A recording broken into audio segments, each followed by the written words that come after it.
us today. As I said, I'm Ashley Brown, President and CEO of the Women's Resource Center. We are so fortunate to be joined today by Brittany Birkin and Alex Reuter from the Atlanta Federal Reserve. Thank you all for being here. They're going to get into, and I'm going to stop sharing my screen. They're going to get into the meat of the conversation, but I just wanted to touch on some things that have been happening locally. And some of you might be wondering, why is the Women's Resource Center involved in this conversation? And the short answer is our clients. We work with women and men, 3%, I just always have to put that in, on economic self-sufficiency and strong emotional health and resiliency. And over the years, we get frustrated when we see people working to improve their career path through education, through career planning, to only be stopped by the benefit cliff. And that's childcare subsidies, housing subsidies, et cetera. So several years ago, probably 3 years now, we started really actively advocating for a shift in how Florida addresses the benefit system. And locally, we have been, I think, just really mighty in how we've come together as a community. This has been part of the legislative initiatives for the Regional Workforce Council, the Community Alliance, the Sarasota Partnership for Children and Youth, the Sarasota Chamber, the Sarasota EDC, the United Way Suncoast Policy Committee. And I think it shows that collectively, as we're working together as a community, if we're all going in the same direction, it's so much better, and we have just, I think, more movement. Our local legislative delegation has been really responsive to this as well. It started, I think our first conversation 3 years ago was with Senator Gruters and Representative Margaret Good, and those conversations have continued every year with our legislators. And of note, this year, Representative Will Robinson and Senator Jim Boyd co-sponsored legislation in both the House and Senate. And House Bill 1349 passed legislation this year, yay. Brittany, again, will get into that in more detail later. And then I think that if you look at who's participating in this conversation today, it's not just one sector. We have the business community. We certainly have the nonprofit community. We have legislators. We have banking. We have religious organizations. We have local foundations. The Sarasota Manatee region is so fortunate to have funders that are active partners in removing barriers to people's success. So we thank you all for being here. We know that we can do more together, and this is just the beginning of that conversation. I'm going to pass it off to Senator Mike Bennett. And Senator Bennett, I just want to thank you for the advocacy you've done in helping us talk to our legislators about the importance of making this shift for people in our region and our state. And I'm going to have you introduce Brittany. So thank you for being here with us today. And again, I want to encourage you, ask questions, use the chat box. And you can ask throughout. You don't have to wait until the end, because if you're like me, you'll forget what your question was. So, Senator Bennett, I'm going to pass it to you, and thank you for being here today. Absolutely. As you know, this is something that's very important to me. And even though I've been out of the legislature now for 9 years, I still fight for this every chance that I get. And we've really had some pretty good input. I certainly want to make everybody understand this is really cross party lines. When you look at Senator Rasan, holding the meetings up there, that Brittany was a speaker at, and by the way, Brittany did a great job. I was active in that with Senator Rasan, but it really is. And a lot of times people think, well, it's strictly a Republican issue, it's strictly a Democrat issue, and it's really not.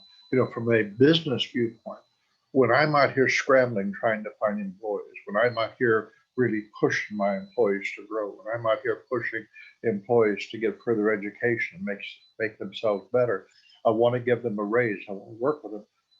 And we can't simply because she's going to fall off the benefit plan. And when you really look at what a horrible thing that is, we have made so many people literally slave to a benefit that they're getting, and they can't get out of it because the increase that we're going to give them is not big enough to make up for the loss that they're going to get if they move into another bracket.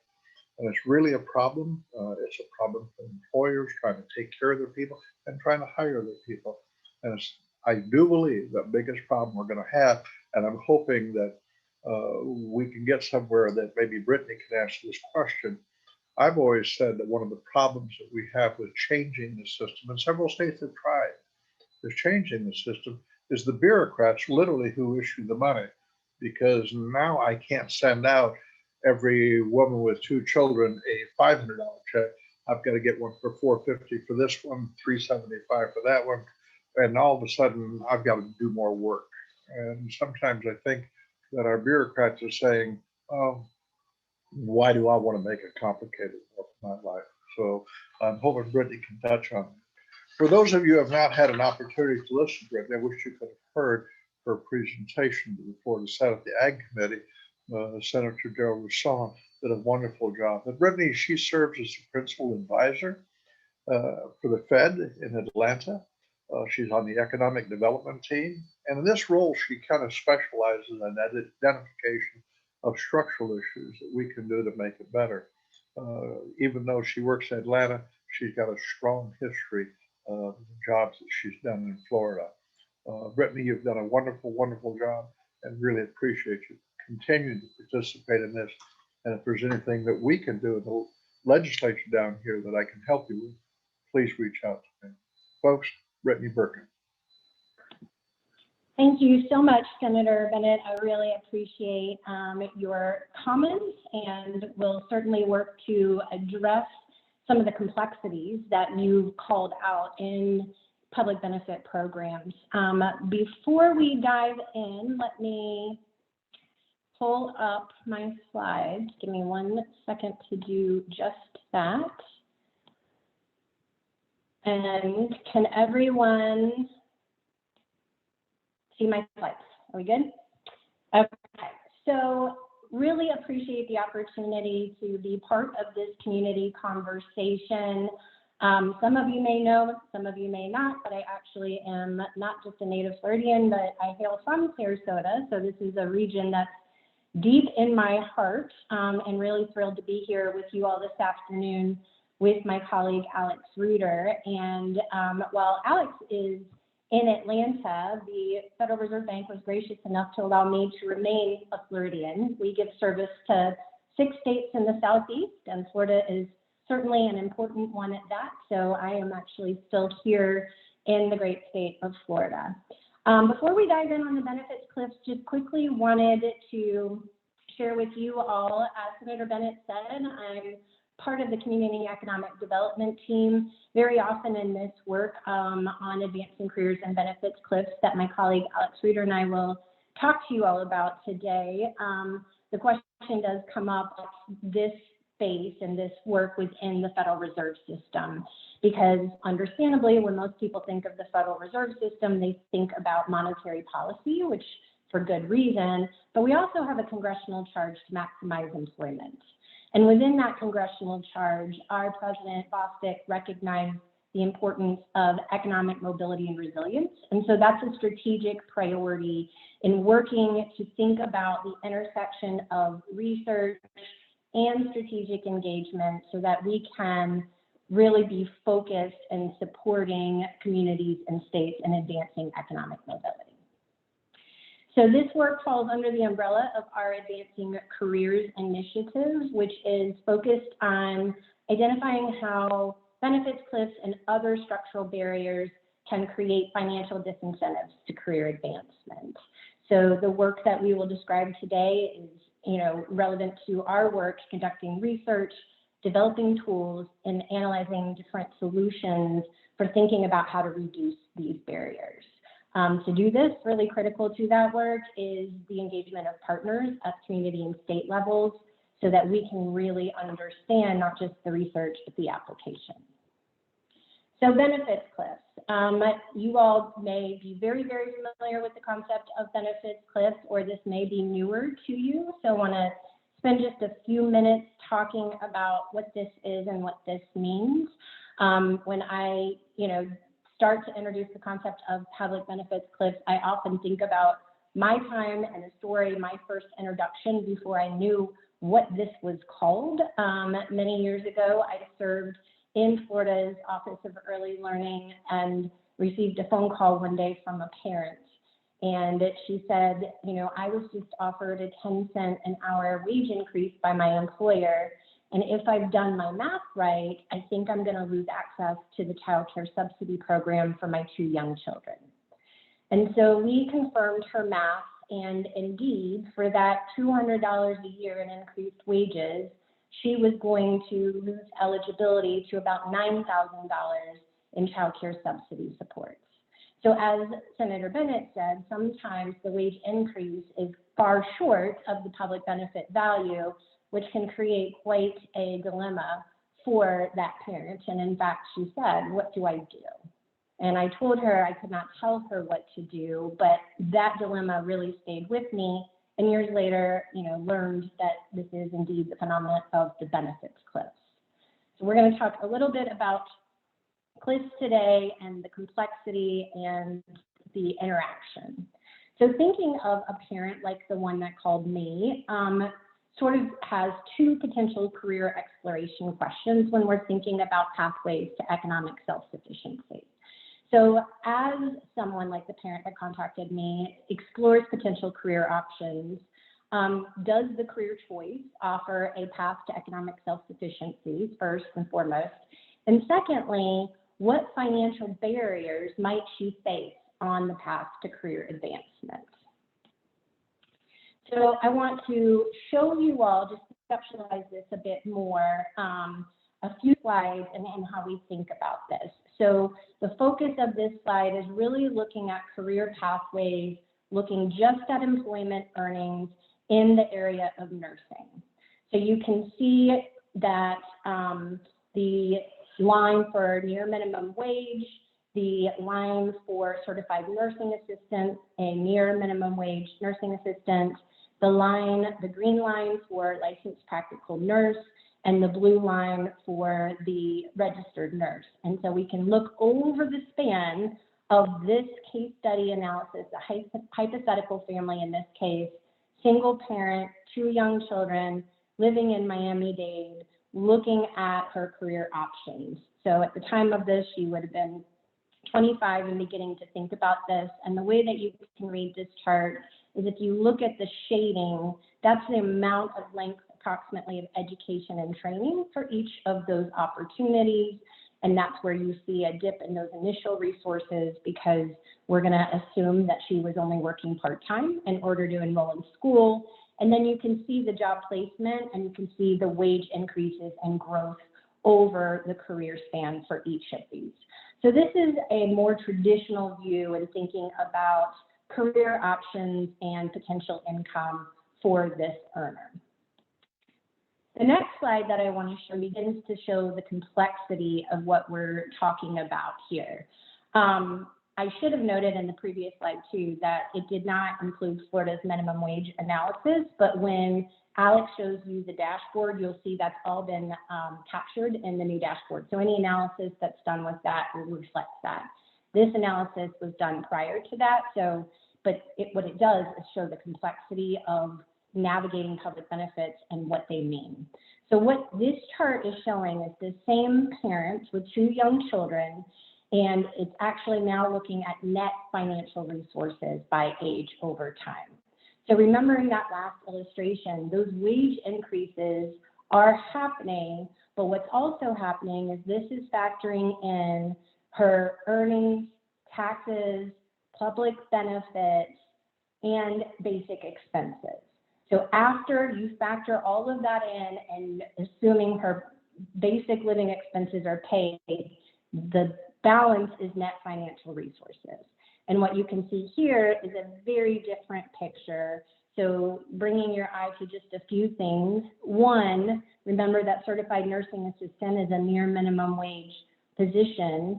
For nearly a decade, she is going to be better off from a net financial resources aspect than she would if she had moved up to get her licensed practical nurse. You can also see from this that in becoming a licensed practical nurse, she has, at the age of 28, an immediate sharp benefits cliff.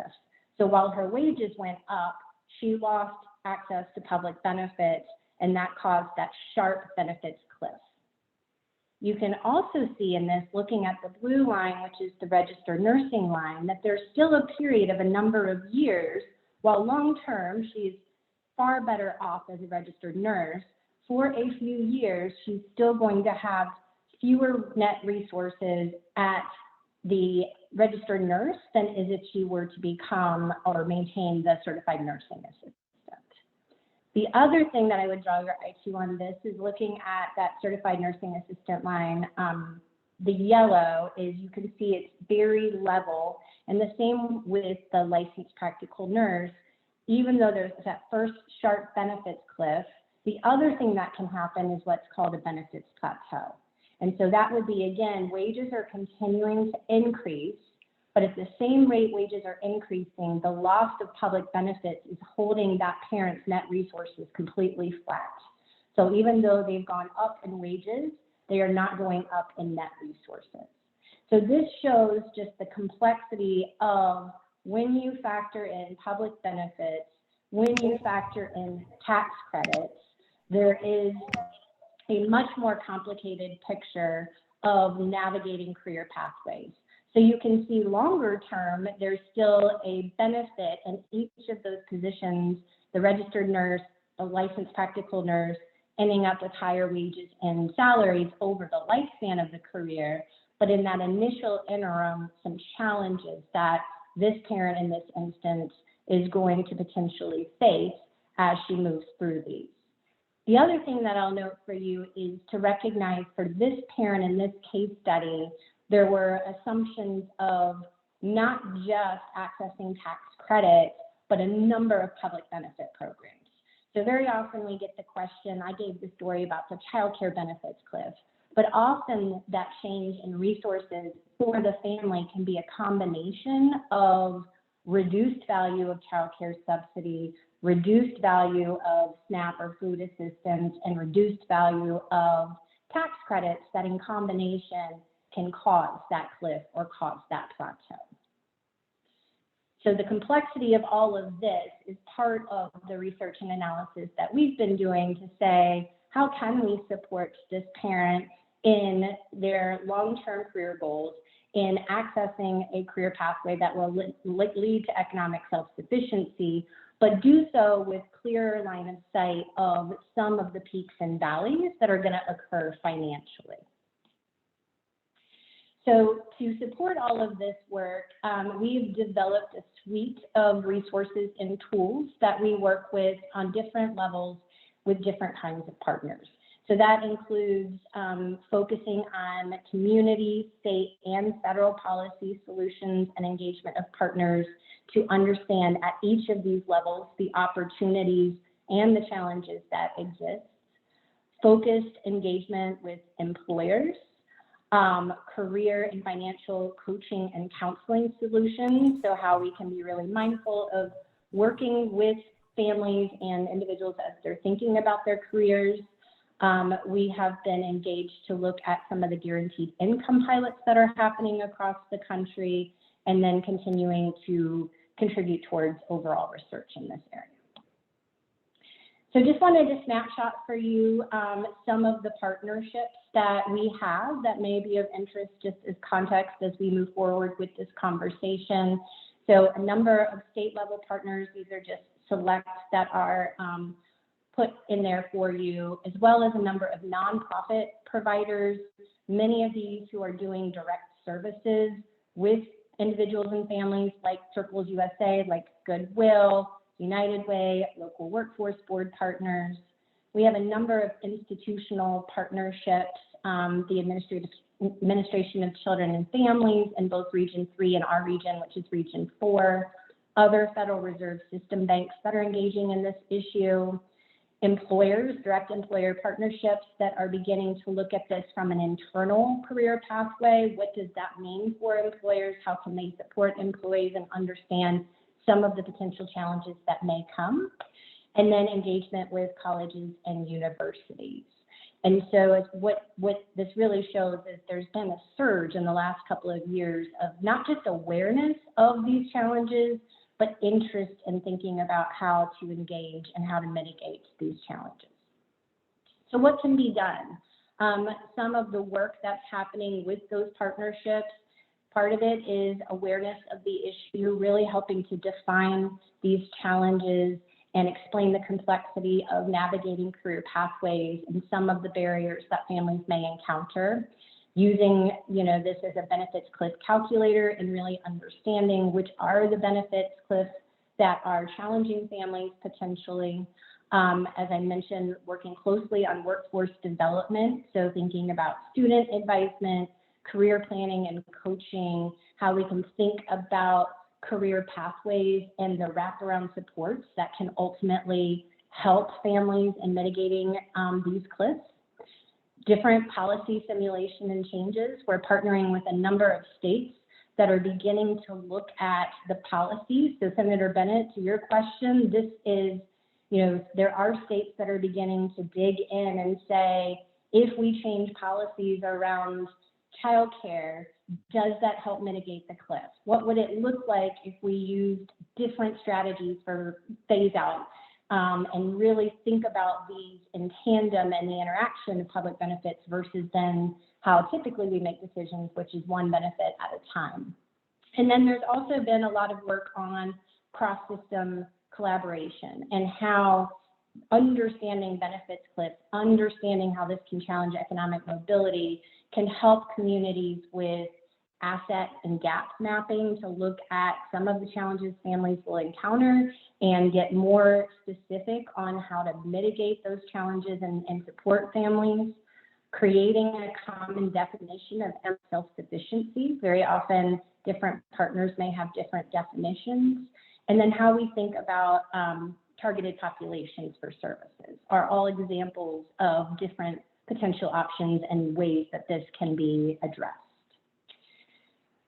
So to frame some of this discussion for the rest of the hour, also wanted to talk about a few things that are really key that have either occurred or are occurring right now in Florida, starting with recent legislation that passed this session that was mentioned by Ashley and Senator Bennett, House Bill 1349, which is assistance programs was the title. And this legislation is giving the authority to the University of Florida Anita Zucker Center to work in partnership with the Department of Education and the Division of Early Learning to, one, receive administrative data. So that is across different state agencies that house TANF and food assistance, that house the child care subsidy program, the housing program, children's health insurance, and Medicaid services, that the University of Florida Anita Zucker Center has the authority to enter into data sharing agreements with these agencies to receive the previous decade of data that's available on actual families who have been enrolled in programs and services with the goal of a few things. One, I do see a question, so I will pause. Senator Bennett, your hand is up. Oh, I think you're muted.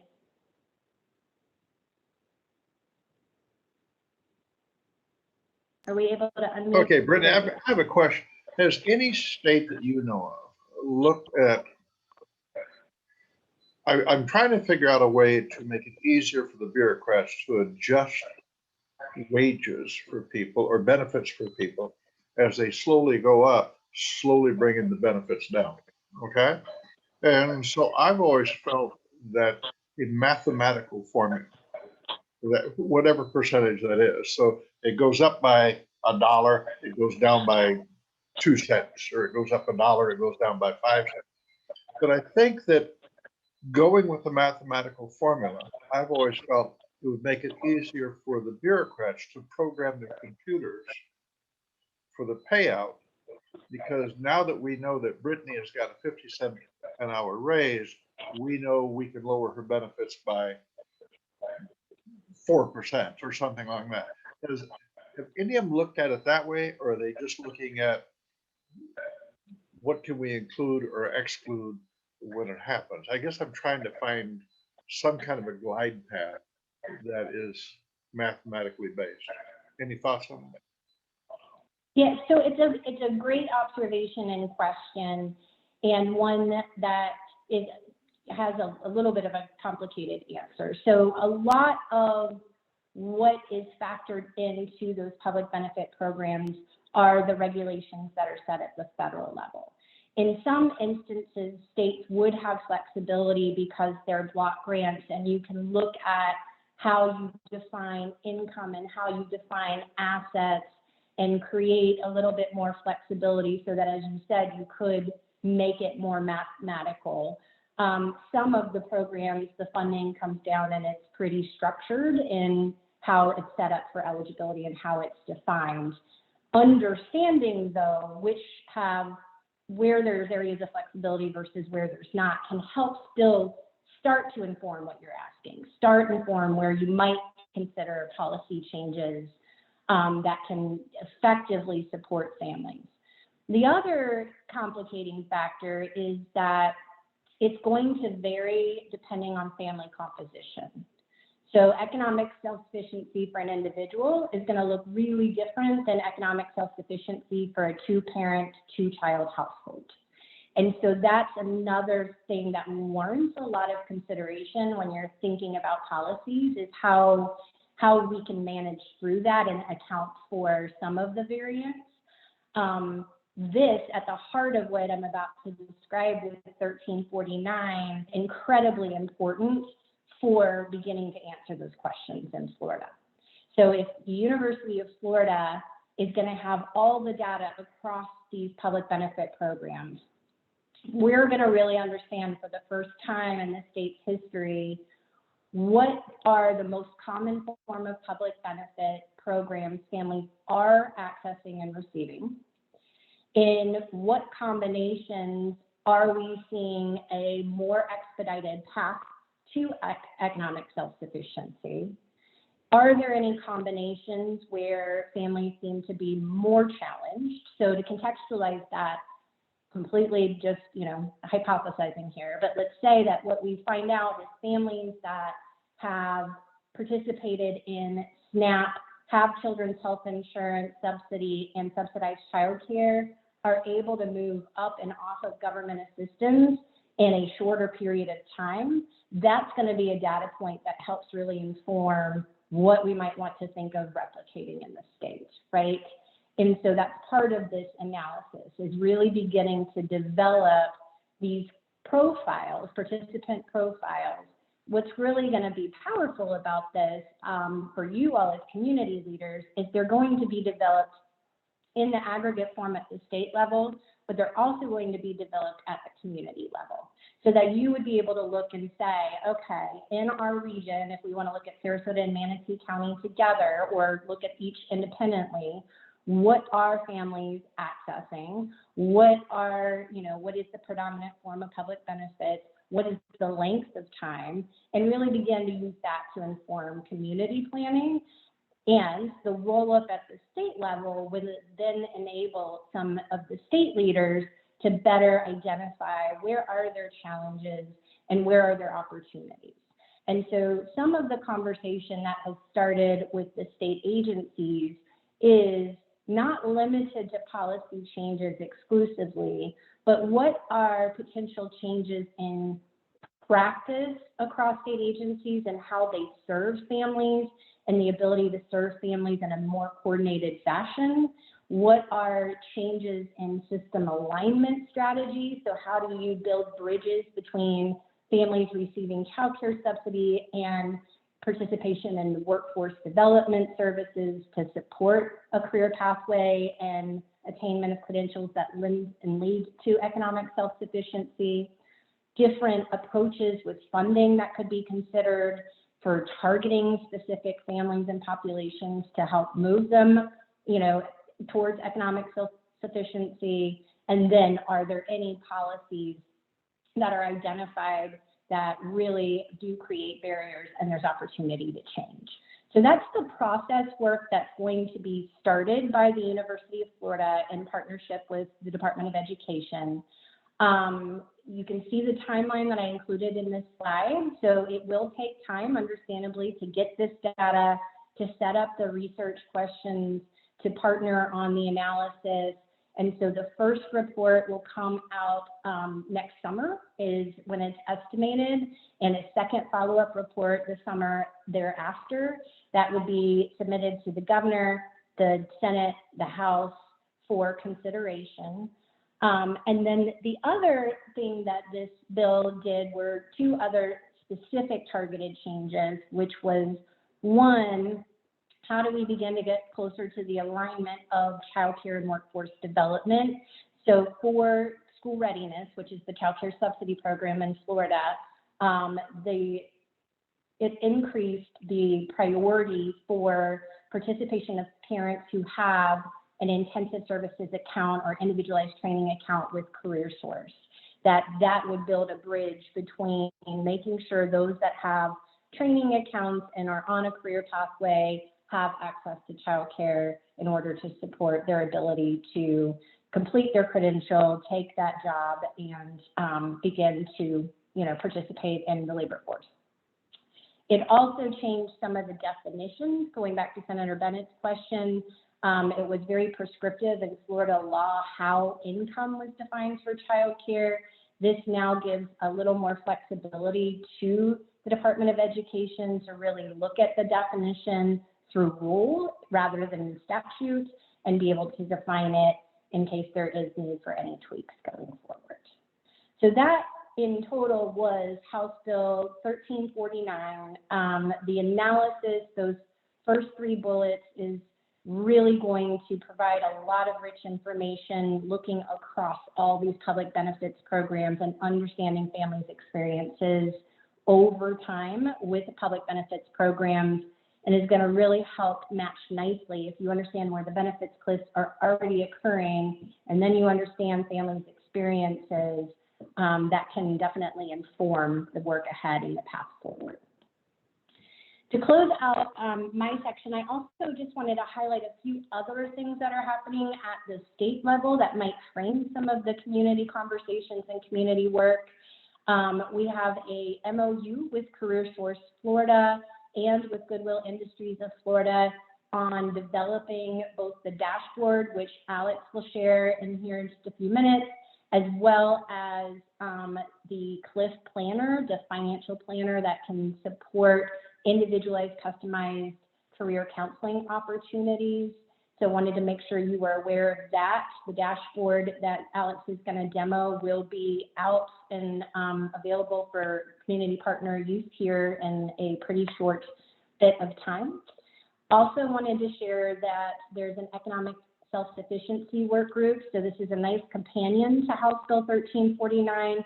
The state leaders have begun to sit at the table together and look at how can we coordinate across programs and services, how can we integrate services, what does that mean and what does that look like, so that's very complementary to House Bill 1349, which can inform some of that work. But right now, the state agency leaders are sitting together and starting to say, how can we make sure we're supporting families more holistically? And then the Florida Chamber Prosperity Project, which is really looking at opportunities to build bridges between community leadership and work and state engagement with business leaders, philanthropy, and experts all coming together to plan for what are the strategies that can help disrupt generational poverty. So I just wanted to give that context of some of the moving pieces and parts at the state level, because it makes these conversations at the community level that you're having so incredibly important. That is, what your challenges, what challenges families are experiencing, and what opportunities for addressing those challenges, the innovations, that work that comes from the community level that can inform these moving state pieces and parts was just something that I wanted to make sure that I could flag as well. So with that, if there are no questions, I'm gonna look at Deborah, I see you. No questions coming in further. Okay, then I will, it's my pleasure to hand it off to Tony Quiros for a bit more local information. Thank you. You guys can hear me? This story is about Melissa. Melissa grew up in Sarasota, and her family lived in subsidized housing. And when she grew up, she also qualified for the project-based voucher program, which assists people with their rent while they reside in specific units covered by a long-term housing contract. So one day, Melissa was referred to Carlos at the Job Connection. She heard from a friend that Carlos could help her improve her and her family's financial situation. Carlos talked to Melissa about her skills and interests and provided her with information about a career in nursing. He told her that it was a career path that would help her lift her family out of poverty. He said that she would never have to worry about finding a good job and that she could keep earning credentials that would help increase her pay over the years. Melissa admitted to Carlos that she had never thought that she would be able to move her family out of public housing. And she said she'd actually given up hope about earning a credential or having a career. After a lot of persuading, Carlos was able to talk Melissa into applying for a grant from a local foundation that would cover the cost of CNA training and her licensing fees. Melissa received a subsidy that covered the cost of daycare and was able to complete the training. She landed a job at a local nursing facility and started her new career as a CNA. But shortly after, she returned to see Carlos again. She'd been working, but she was having a hard time making ends meet. Melissa had 6 children, and she explained that she was no longer able to keep them all fed and housed, even though she was working very hard every day. She explained that her daycare subsidy had been decreased and said her rent went from about $200 a month to about $650 a month.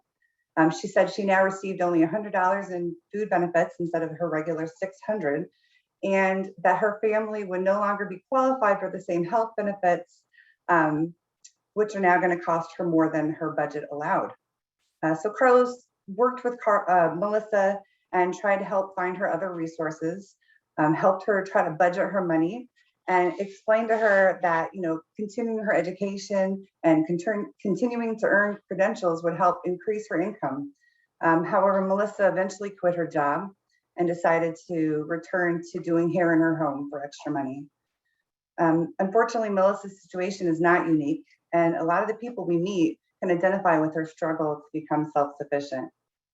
We're now excited to be working with Alex and have access to the CLIF planning tool. Alex is the principal economic advisor for the Federal Reserve of Atlanta, and he has a background in economic and workforce development with experience in higher education. He holds a PhD from Princeton University and an MMP from the Harris School at the University of Chicago and a BA from the University of Florida. I'm going to pass it on to him now, and he can explain more about the work they're doing. Thank you very much, and everyone. It's really great to be here today to talk about this critical topic about the intersection of workforce, economic development, and family self-sufficiency. Specifically, we're here to talk about the tools that the Atlanta Fed, through the Advancing Careers Initiative, is supplying to support your community strategic plan related to the intersection of public assistance and your workforce development. We're excited to be joined in that journey with partners such as Goodwill Manasota and CareerSource, without which we couldn't be able to develop these tools to be really useful to an on-the-ground audience. So again, it's great to be here today. Before I show you the tools, I'd like to say one brief comment about a way to think about how to interpret these tools as we go into it. You know, when I was working in kind of more of just the evaluation world, I used to evaluate workforce development programs. And one of the metrics we always would look at for success was employment, maybe employment in the targeted industry, and then usually something like quarterly earnings, right? Or earnings after training or after services, right? All of which are important. all of which need to be measured. One factor I didn't consider was family self-sufficiency, right? Moving beyond looking at earnings alone, taking into account the family's holistic financial picture.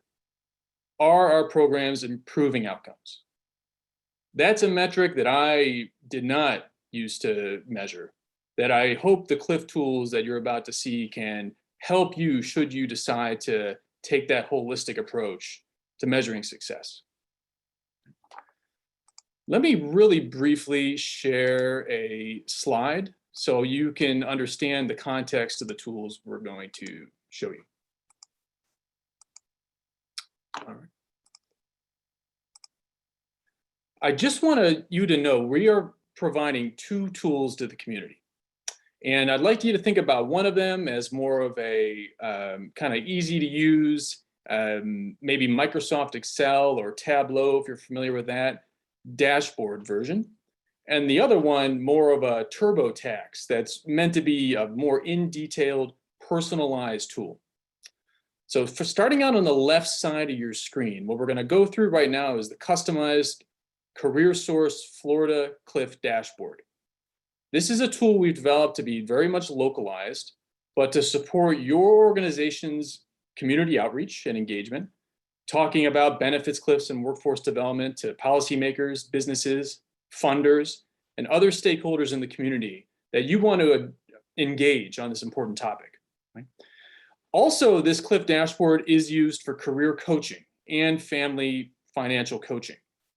You'll see that in a second. Now, we have at least 2 full state partners that are using this CLIF dashboard for coaching.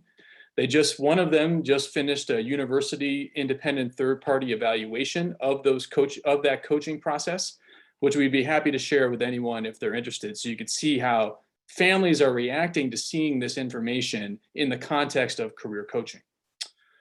What we're not going to go through today due to time constraints, but we're happy to follow up on later on with training and a more in-depth presentation is the right side of your screen.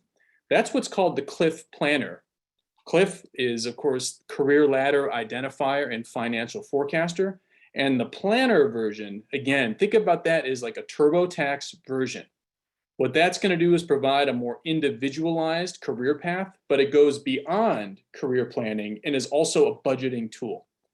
So if any of your organizations have wraparound supports such as transportation or housing assistance, nonprofit community supports, for example, we work with one nonprofit in Alabama that provides 2 years of housing assistance to participants in their program, you can use the CLIF Planner to input your community resources into a family's financial plan and see what the impact will be, inclusive of public assistance laws. Let me stop sharing here. We're going to go to the CLIF dashboard.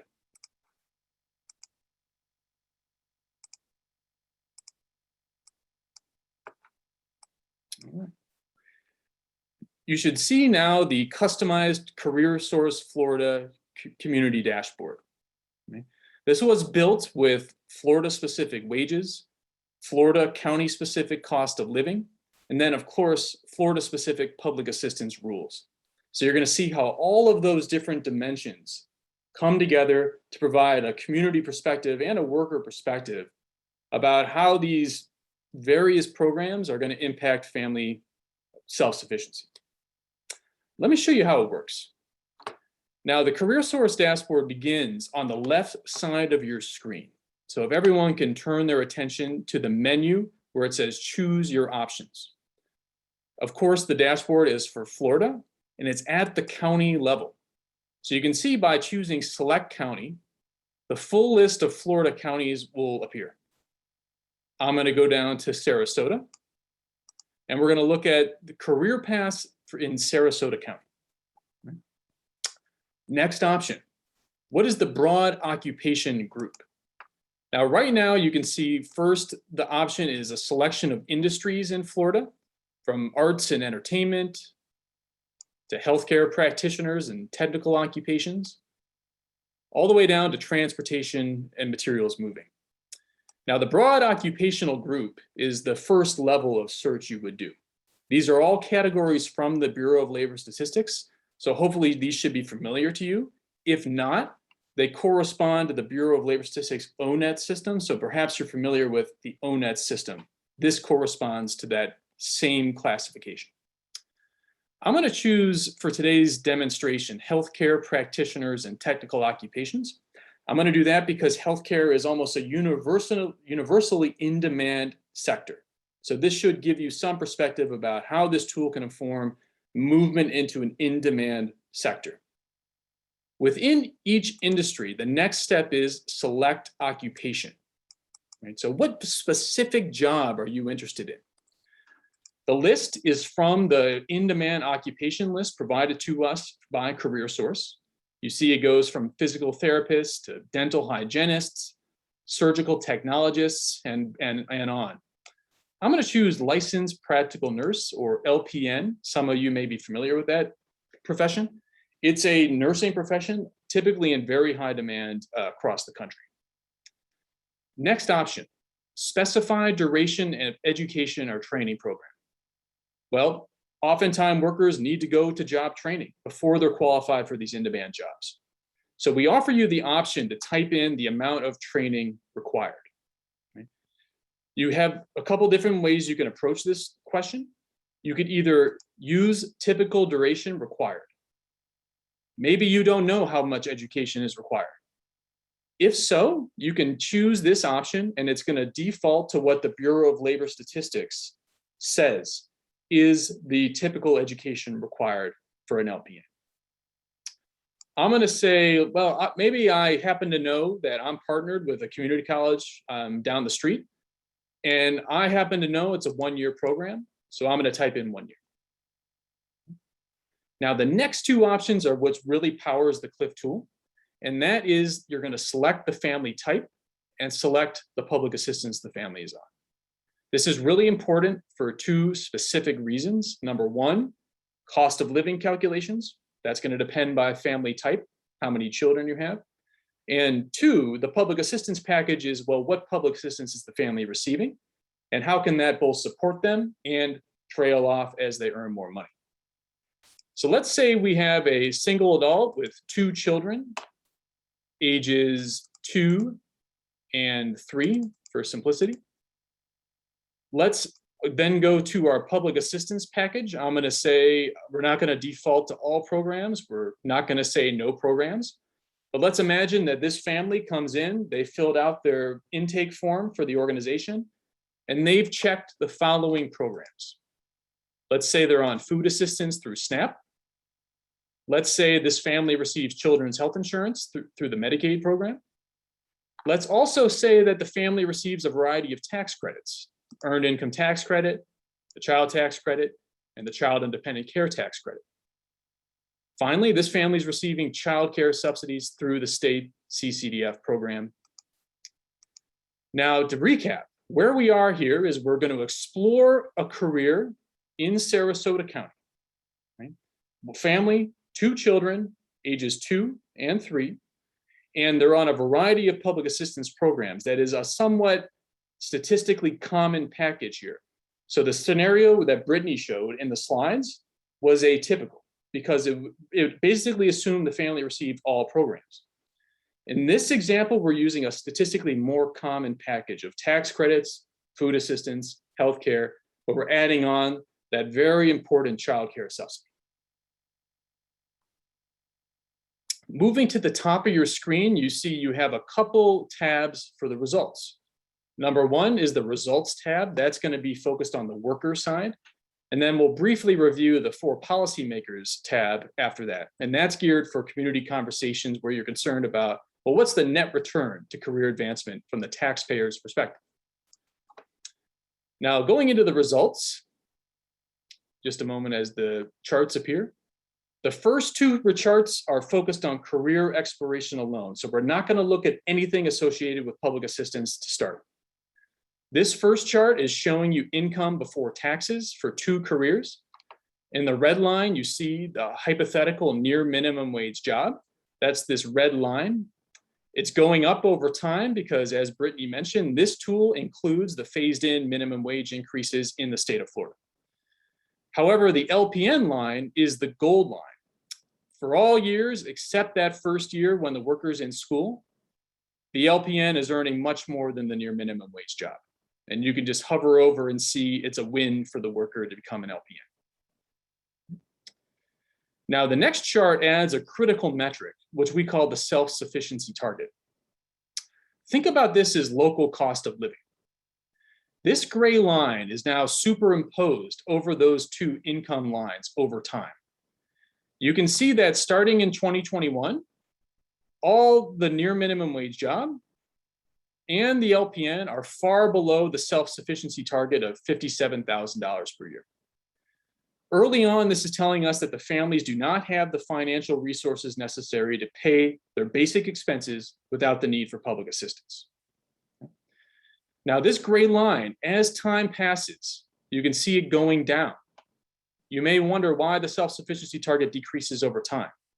Well, that's because as earnings go up, well, that's going to be reflected in the chart. But as time goes by, what's happening is children are aging and your minimum necessary expenses are going down. So you can really see the key takeaway here is that this near minimum wage job does not cross the self-sufficiency target till 2037. This is not a positive outcome for the family if they're not going to be able to pay their basic expenses for almost 16 years. However, as the LPN, you can see that you're making a lot of progress in the first year out. And then over time, as wage grows, you're getting closer and closer, but you really still don't cross self-sufficiency till 2032. So you're making progress, that's a key metric, but you're not crossing right away. So that's when the conversation would come up about stack credentials, maybe farther advancement up the career pathway. I will say that this chart has received the most impact in our evaluation so far, and families seeing this have reported it's been impactful because they really begin to understand how important education is to getting to that self-sufficiency target. So this is an important chart. If you click on this expanded menu here, you'll just be able to see what expenses are included in the self-sufficiency target.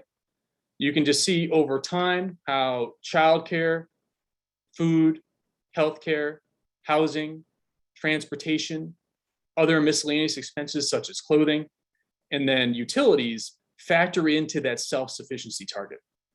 So you can see right away how expensive childcare is for a 2-year-old and a 3-year-old, estimated to be about $20,000 per year, gradually decreasing over time. So that is the amount of money that family has to earn to become economically self-sufficient.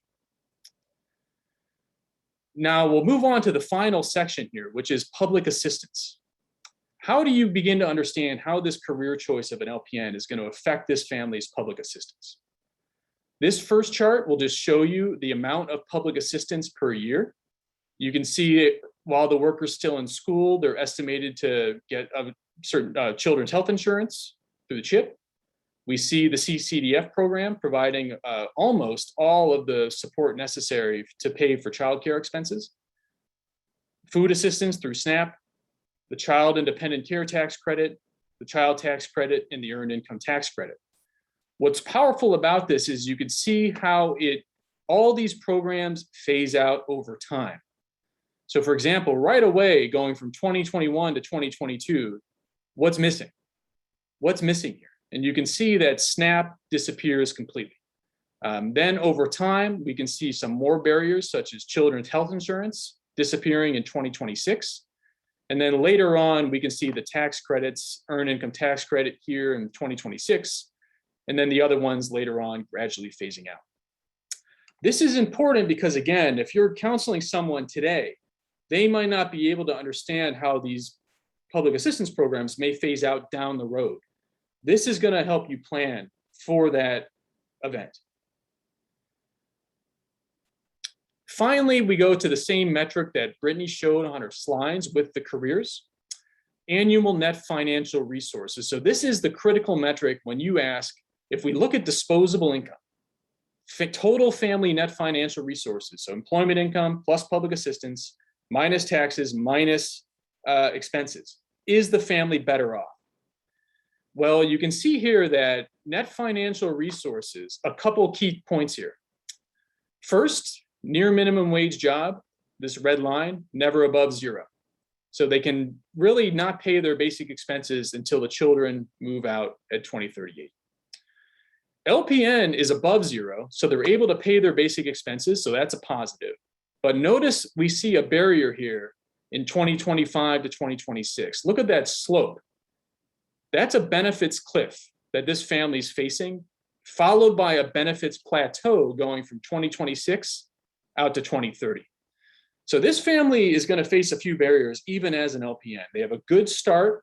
We have a benefits cliff in 2026, and then pretty much a benefits plateau that's going to keep this family below zero into the budget red for about 5 years.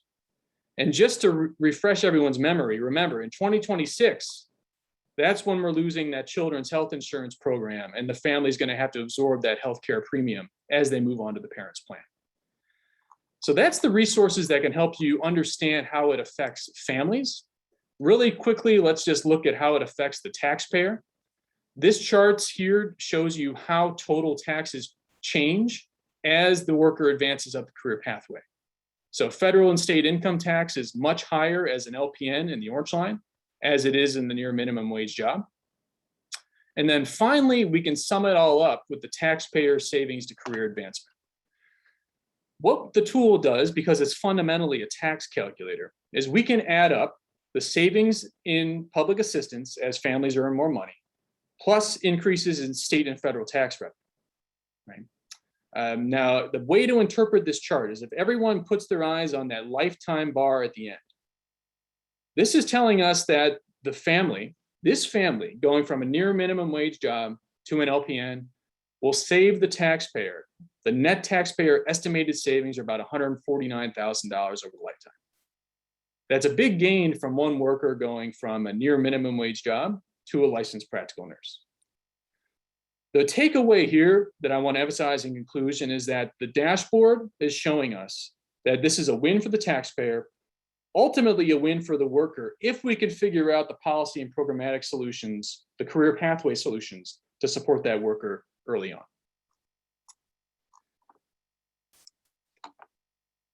Last thing I want to share with everyone is the cliff. Excuse me, it looks like the sharing feature is not working. Let me try that one more time. Just really quickly show you the home screen of the Cliff Planner for those that eventually want to start using this planner version, which is being used with our partners that are doing more intensive coaching. All the same functionality except taxpayer savings that you saw on the dashboard is in the planner. But what I want to highlight is the budget for the career move section.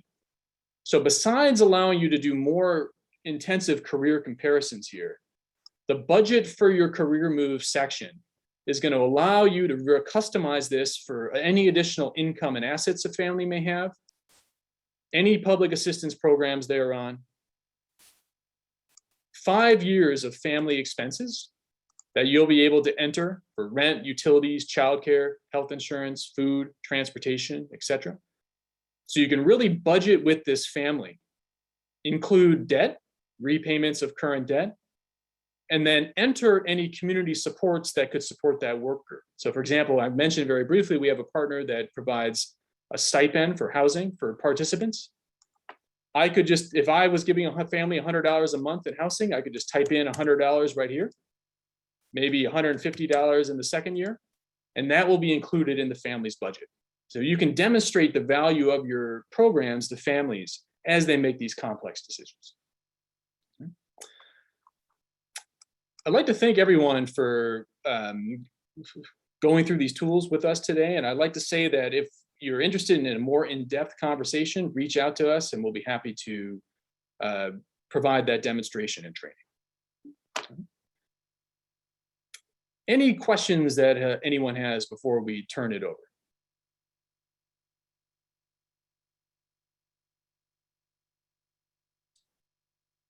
Alex, this is Deborah. We've got a a question about gaining access to planning tool, but we're going to be discussing that, I think, here at the end with Margie and Tony. So we're going to get that question answered, Chris, in just a bit. And I think, Cheryl, we'll come back to your question because we want to focus on the tool right now and let Alex turn it over to, I believe, Ted at this point. Great. Thank you, Deborah. And now I am going to turn it over to Ted Ulrichman, President and CEO of CareerSource Sarasota. CareerSource is an important partner in this work, and I see as one organization with the great use cases for this tool, both from a job seeking perspective, from a training and coaching perspective, and for the work with the business community and the economic development community. Ted? Thank you. Did we most importantly manage the unmute? I see some. Good to see everyone, many colleagues and friends out there. First of all, thanks. This has not been a Monday that I've seen a lot of optimistic things bouncing around the news and trying to keep up with what's happening. So this kind of a breath of fresh air for me to see what is going on in this work. So thank you to everyone who's put so much time into taking a concept that's a really difficult concept. It's great. The charts are great, but getting it to the granular level of the dashboard and saying, what can we do about it? That's tough. That is really tough work. So thank you. It gives me some optimism, particularly seeing the number of folks and the diversity of folks on the call, because this is not something that's going to work just in one organization. It's going to take the entire village. So Josh Matlock and we kind of tag team a little bit here, and we do represent the employment side, sometimes the re-employment side of the ledger. Many folks who come to us are here because they've either been displaced from a job or they are just looking to do something different. They're looking for a career path. And I wanted to mention up front that we believe one of the most important things, one of the most important aspects of anybody looking to have a better life, have a fulfilling career, put food on the table, is mindset. So all of our clients, we start with, here's how you can do this. And everything from, we do training, everything from Covey to technical training, because you keep hearing about core skills. Well, core skills means you show up. And if you don't show up, you get a call. And it means some pretty basic things like that, but it also means technical skills. But having a positive mindset is, we think, really critical. Well, I thought Brittany's chart, particularly the net financial resources early on, so explicitly set the table for how tough it is to have a positive mindset when you're living those charts. It gets really, really tough really, really quickly.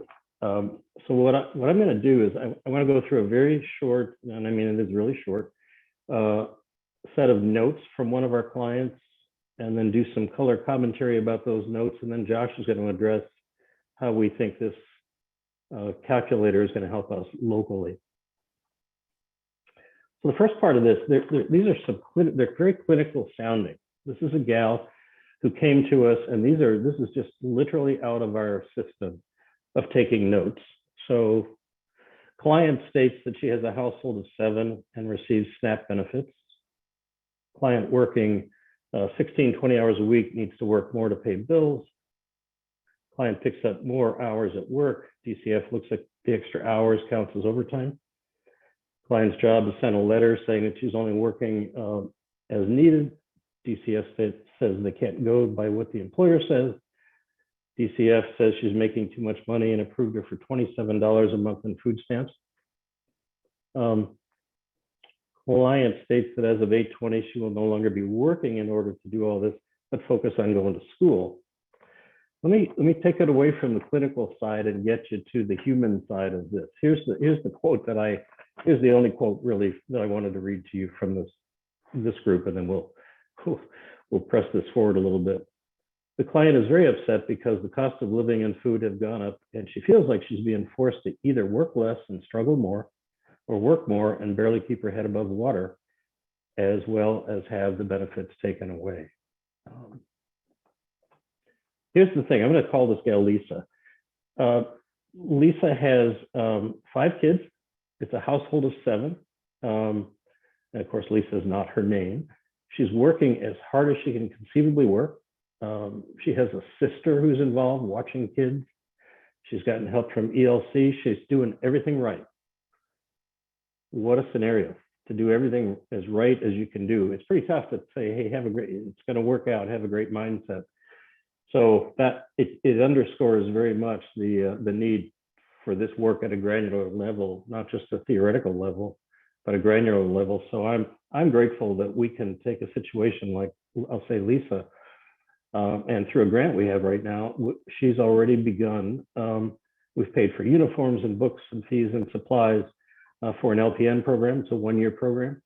But boy, would it have been powerful to have the CLIF calculator a priori up front and be able to talk to Lisa.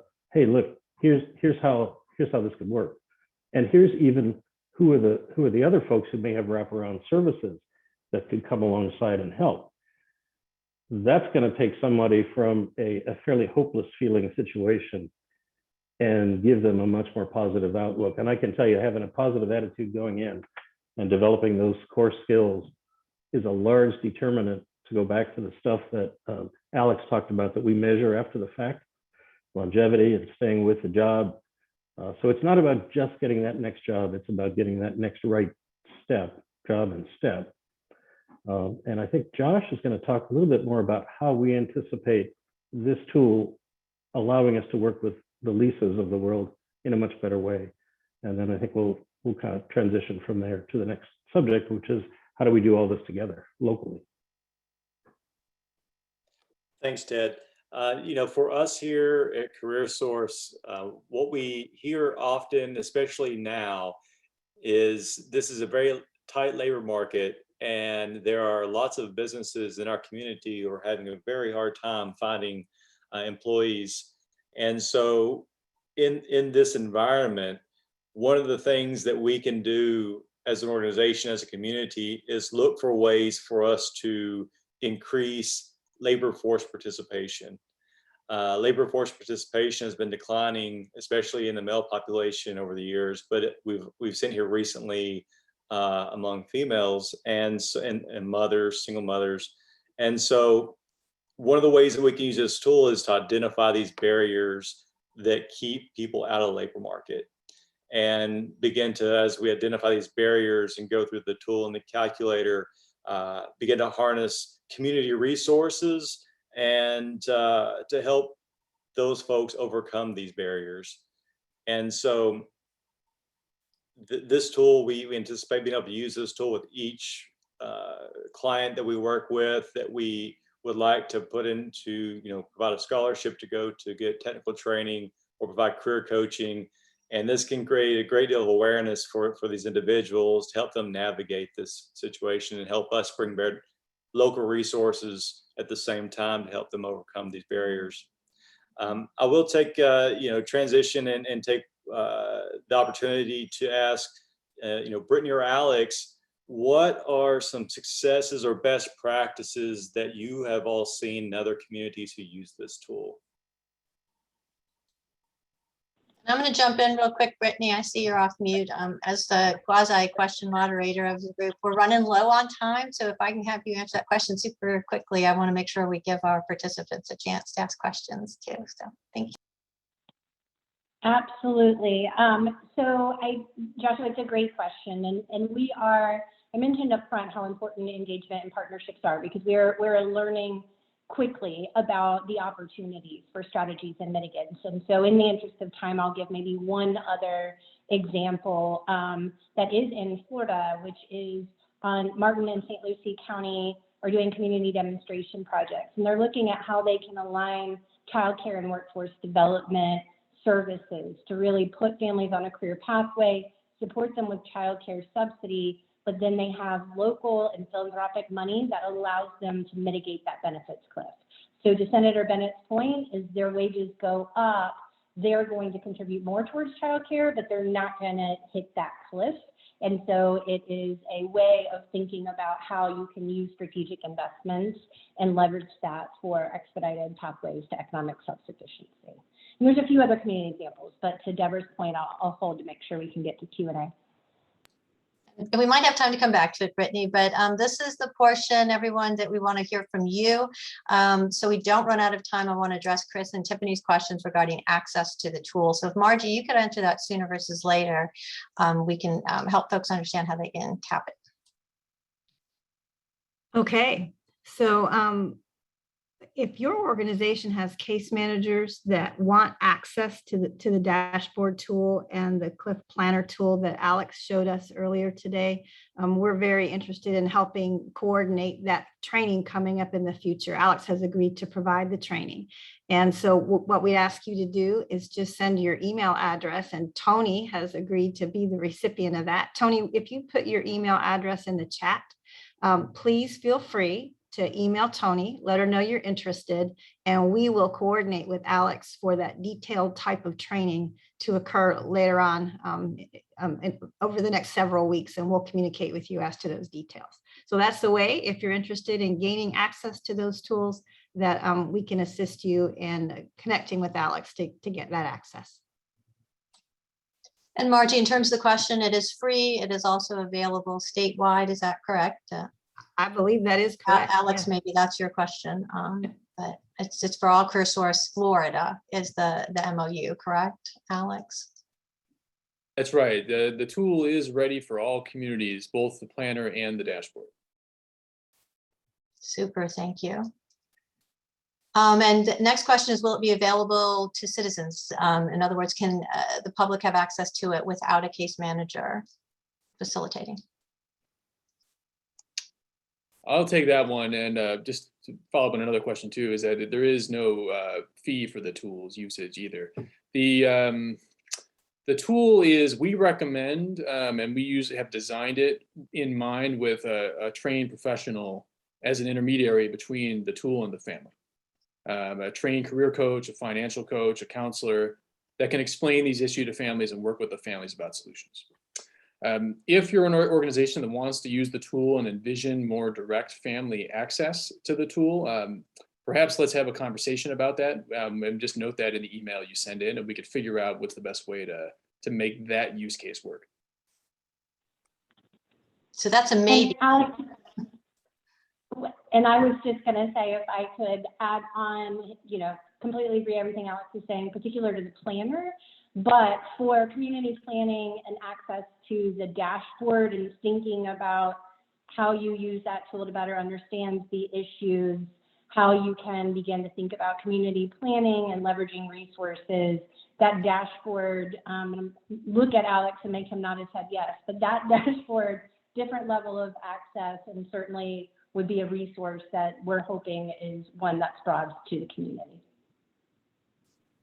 Okay, super. Thank you, Brittany. So in terms of additional questions or even comments, as Ted said, part of this is asking how we all believe we can partner together in this area. Does anybody have a question or comment they want to add to that?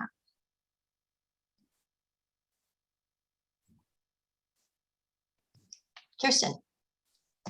So I think this has been a great discussion, and there's a lot of interesting information and a lot of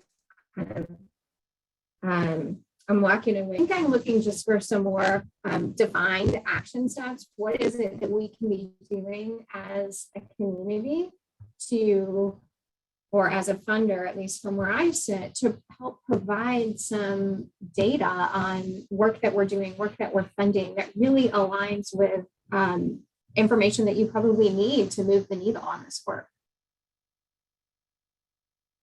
And Brittany, that speaks to some of the work you've done. Would you like to take that one?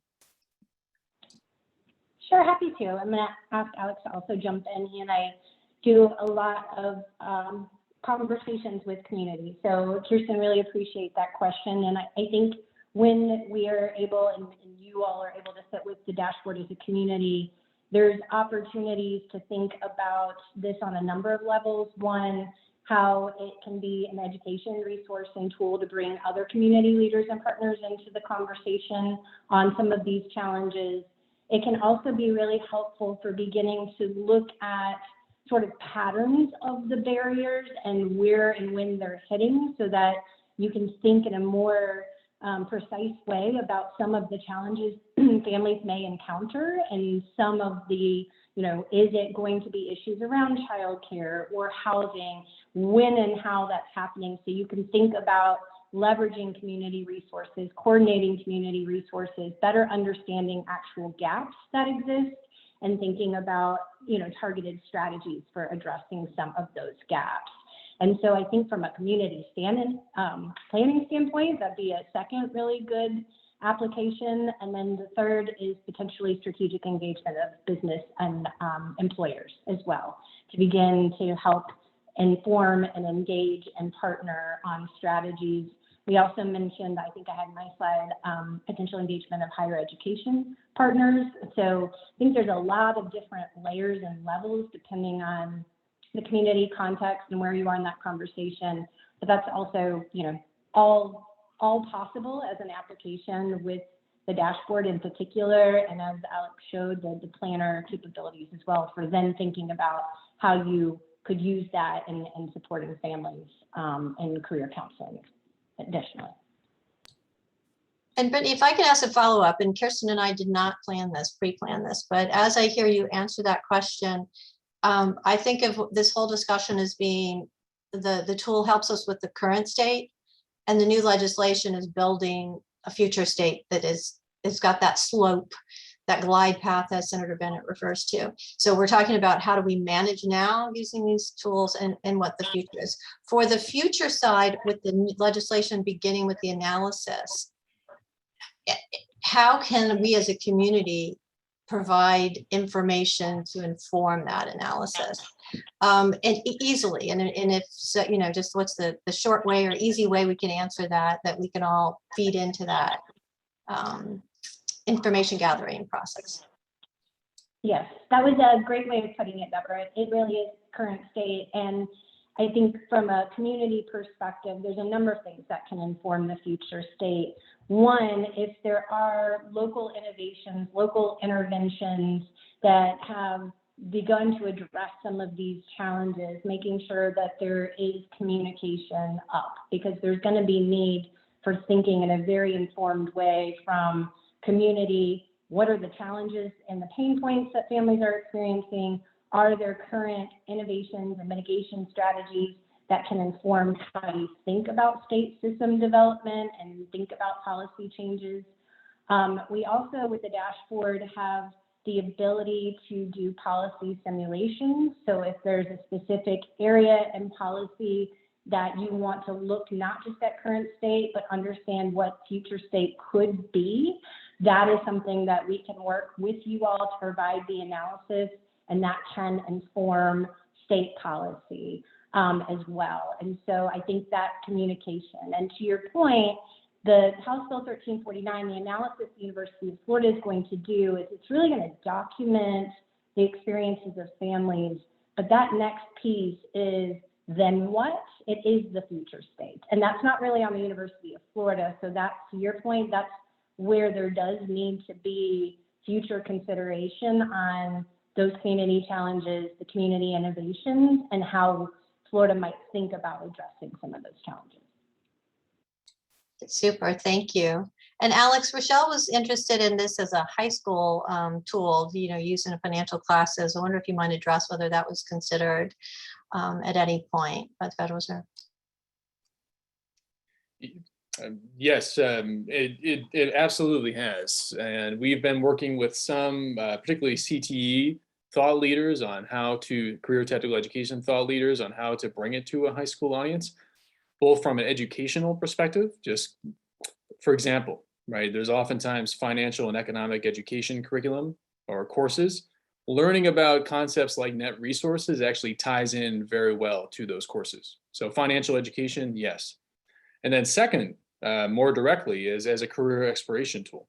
You do not have to be on public assistance to use this tool. This career exploring tool stands on its own, and it's being used on its own. And I think the applicability to that audience will become even greater once we build in a planned apprenticeship functionality. So for young high schoolers thinking about apprenticeship opportunities, we want this tool to be for them as well. Super. Thank you, Alex. We just have a couple minutes left before I turn over to Ashley. Does anybody else have a question or comment they'd like to make? And Rochelle loves your answer, Alex. Hey, Deborah, I mean, just kind of going back to Kirsten's question, I'm just thinking in terms, this is Josh, thinking in terms of how we would apply it here at CareerSource.